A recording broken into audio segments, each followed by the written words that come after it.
Hey watercolor wizards, Hajra here. Today we'll be working on a master's study of a Golden Age fuchsia fairy illustration by Cicely Mary Barker. Art blogs, Q&As, sketches, deconstructed paintings, video notes, and art gift rewards are available for my patrons on Patreon.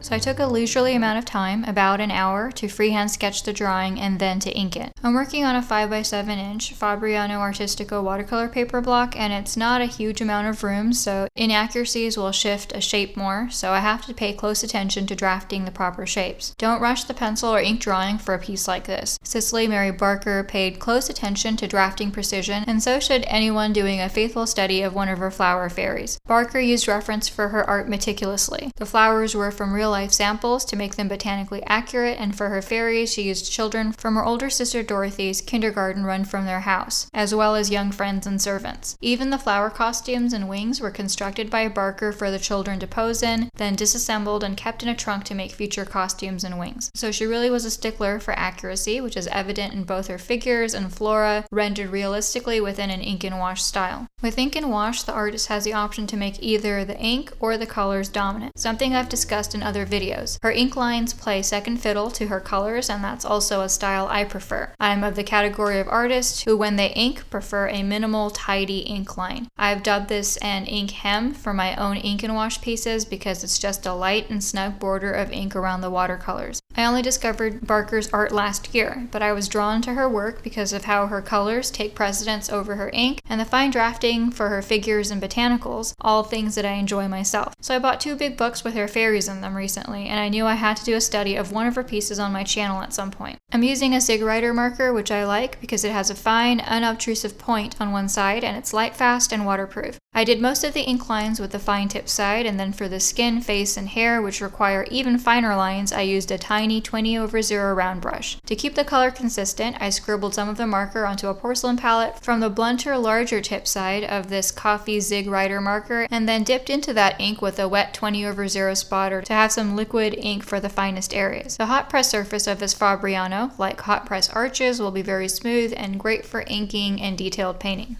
This piece has the yummy colors of the fuchsia blossoms, but also a very compelling lollipop or Y-shaped composition. The child stands with her legs together on tiptoe, and her arms are above her and outstretched. This results in her looking like a blossom, and not just her costume, but also her shape. The legs are a narrow stem, and her arms are an open blossom shape. And the overall lollipop shape seen when we zoom out underscores the flower theme. The arms and branch that she clutches above her provide a frame, a halo for her face in the center, which is tilted to one side for further interest. Once I'm done with all my inking, I can get to the colors. I'm using Daniel Smith watercolors for this piece, right off of the dot card I bought and reviewed in another video. As I've mentioned before, there is enough color on dot cards not just to swatch on the card, but also to demo and test on a small piece of paper of your choice, as long as you keep that to around a postcard-sized piece maximum. Even though the Daniel Smith dot card boasts 238 colors to try, I stuck with a limited palette of 6 colors in an analogous complement scheme with yellow greens and red violets. These were nickel azo yellow, which I dropped in first as the background color, rich green gold, which is an azo green color, and I used that for shadows on the ground and in the leaves later. I also used touches of a cooler viridian in the wings and leaves for some temperature contrast. To complement my yellow greens, I used red violets in quinacridone rose, bordeaux, and touches of a cooler imperial purple, again for temperature and value contrast.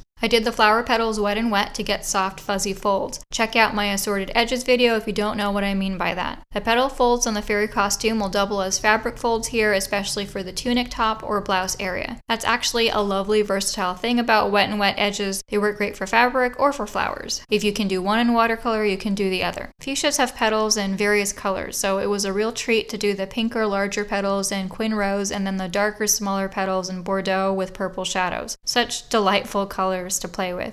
I could have darkened the shadows over the bordeaux darker petal areas with one of the greens rather than the purple, but using the analogous purple made the petals cleaner and more vibrant, just along one side of the color wheel. Barker's influences included Kate Greenaway and Randolph Caldecott. Her drafting skills exceeded both of theirs, but drawing skills aren't everything. Caldecott exceeded Barker, Greenaway, Potter, and many others in groundbreaking counterpoint narrative, pathos and also in humor. And so it's no wonder the esteemed picture book medal is named after him. The colors in my study are similar but still different from the original Barker piece. I've done studies with colors matching as closely as possible, but also some like this study where I go my own way a bit more with the colors. My limited color scheme resulted in warmer and less intense greens in the leaves, a darker brown for the hair, and less intense pinks. For the wings, I chose not to do the more opaque and powdery texture wings that some butterflies and all moths have, which can be seen in Barker's piece. I opted instead for more translucent insect wings like the sort dragonflies or bees have. And that's because one of my patrons requested I demo translucent insect wings. So to do that, I dropped in a thin glaze, wet and wet, of Quin Rose, Azo Yellow, and Viridian into the wings in random areas to get the colors we see in a reflective, iridescent type insect wing. And I'll come back to the wings, but first I'm going to do some of the skin. The flesh tones and hair color are mixed from my limited color scheme because that's the whole point of sticking to limited colors to ensure harmony. So the skin is Quin Rose mixed with the Azo Yellow. I did most of the skin wet on dry so I could control the blended soft edges more. It needs to be less random than a flower or fabric soft edge. It needs to be a controlled mini gradient so I can sculpt the contours of the form.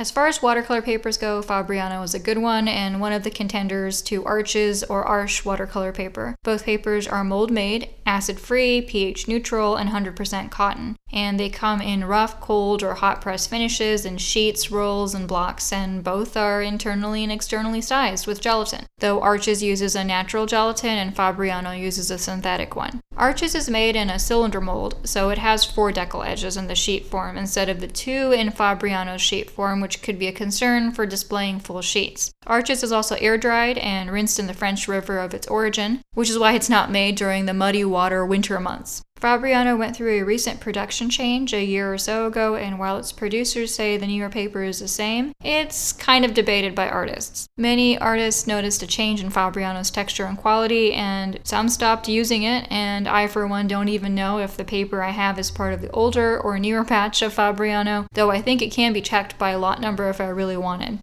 I went back and darkened the colors in the wings with another layer as they dried back lighter, so just another pass of clear water laid down, then dropping in Quin Rose, Azo Yellow, and touches of Viridian into the wings.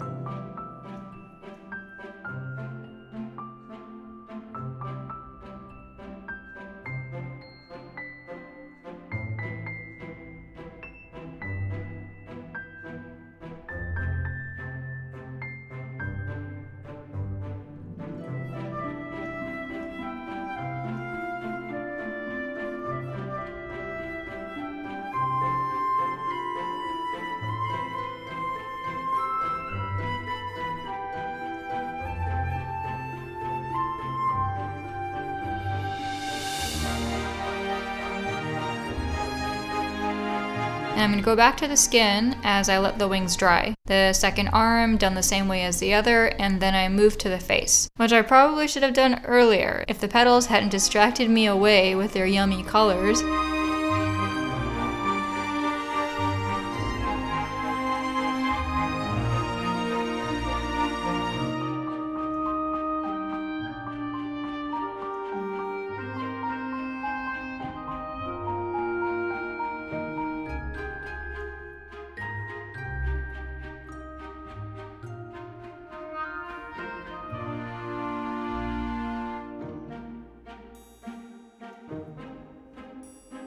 I typically do faces first since they are the hardest part. That way I know from the start if a piece is successful or needs to be restarted, rather than waiting till halfway through. More wet on dry for the face and the hair, softening edges with a damp clean brush just like the rest of the skin. This teeny face area needs more control, so no place for abstract bleeds or bloomy effects.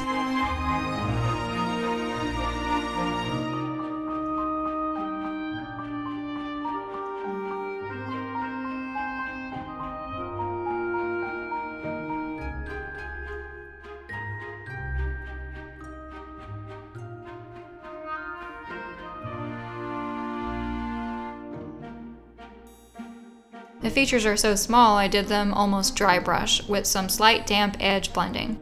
So how do I compare Fabriano to Arches watercolor paper? So first keep in mind that this is my personal experience and based on your own painting style, brand of paints, pigment properties of the colors you use, and batch of Fabriano paper, you may have had different experiences. But personally, I would say that Fabriano stains more readily and lifts and corrects less well. This is perhaps because Arches claims to gelatin size to the core and use more gelatin, allowing the paint to float more on the surface, which makes the colors more vibrant and also rework and lift more easily. All I know is that correcting is easier on the Arches papers that I have. The surface of my Fabriano hot press paper and cold press papers are both harder than the respective Arches papers. Different brands use different rollers and production methods, and it seems like my Arches is pressed less hard than my Fabriano. The Arches is just a bit softer and spongier. The Fabriano also smells less when it's wet, and this is due to Arches using natural gelatin sourced from animals. Both the Arches hot press and Fabriano hot press have similar smooth textures. For the cold press versions, the Fabriano has a middling texture on both sides, but the Arches has a medium cold press texture on one side and a smoother texture on the other side. Because you can use both sides of these watercolor papers, I like that the Arches cold press has different textures on its two sides, because you get two finishes to choose from. I typically choose the smoother side when I paint if I remember to. Again, neither one is the better one. It depends on your individual style and preference. If you're looking to compare them yourself, then don't go and buy a whole pad or block. Buy a single sheet, or better yet, a small sample size so you can test your style and techniques and discover which paper works best for you, whether it's Arches or Fabriano or another watercolor paper. I would also encourage trying to remain flexible enough to work on various surfaces if you can. This will come with practice and exploration, but it's prudent to foster so you don't feel trapped anxiety if your favorite brand changes or is discontinued.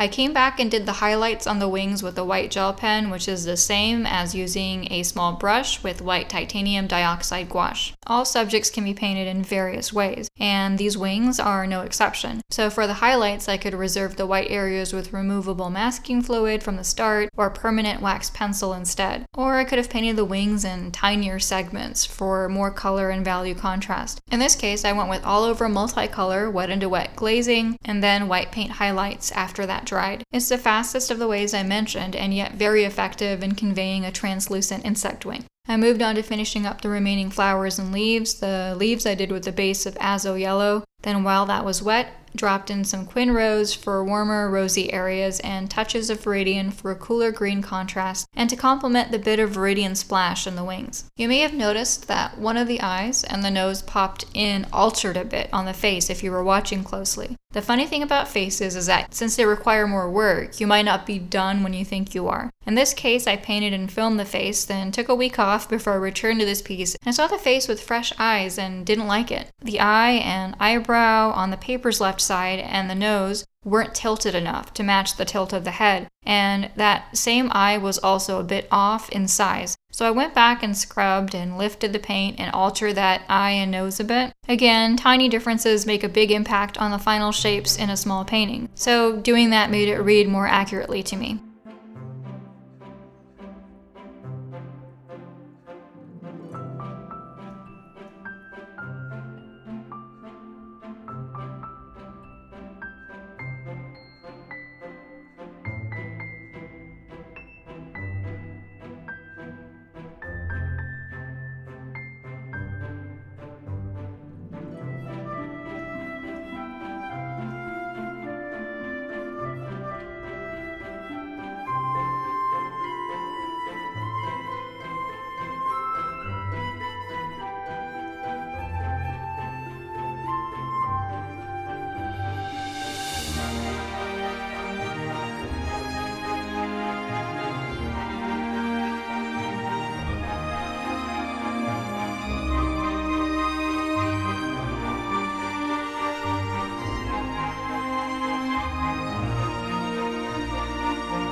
Well, wizards, hope you fancied this fantastical fuchsia floral and fairy study.